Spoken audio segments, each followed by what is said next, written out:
Breaking news. Breaking news. Breaking news. France, francophonie, fin des travaux du 19e sommet à Paris. Merci de rester sur CNN. Breaking news. Breaking news. Le 19e sommet des chefs d'État et de gouvernement de la francophonie s'est achevé ce samedi. Le président de la République du Tchad, chef de l'État, son Excellence Mahamat Idriss Déby Itno, a été représenté par le ministre d'État, ministre des Affaires étrangères et de l'intégration africaine, de la coopération internationale et des Tchadiens de l'étranger, M.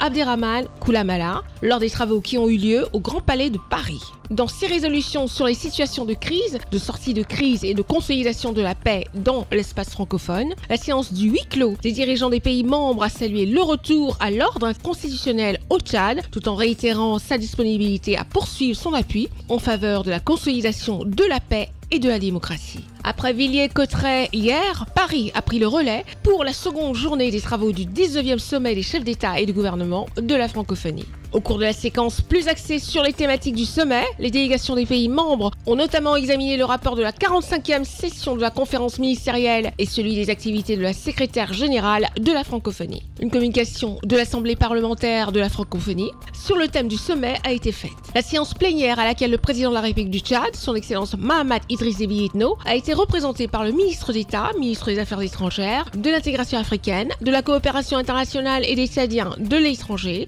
M. Abderrahmane Koulamala, a été également marqué par les tables rondes thématiques avec pour la première fois la participation de jeunes créateurs, innovateurs et entrepreneurs de la société civile autour du thème « Créer, innover et entreprendre en français ». Les conversations dans les couloirs ont été intenses. Elles ont continué toute la journée avant le huis clos des chefs d'État et de gouvernement des pays membres de plein droit. Session qui a permis d'examiner diverses situations internationales de crise avec un fort besoin de réaffirmation de la place de la francophonie sur la scène internationale.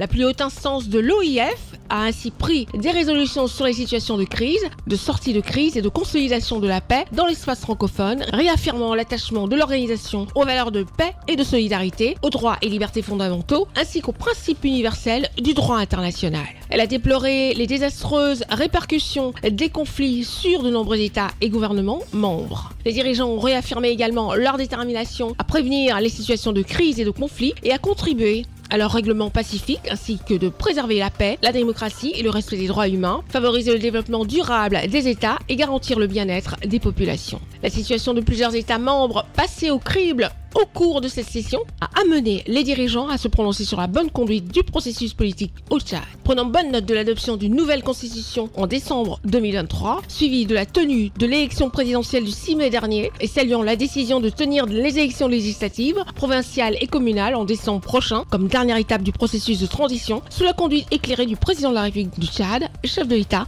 son Excellence Mahamat Idriss Déby Itno.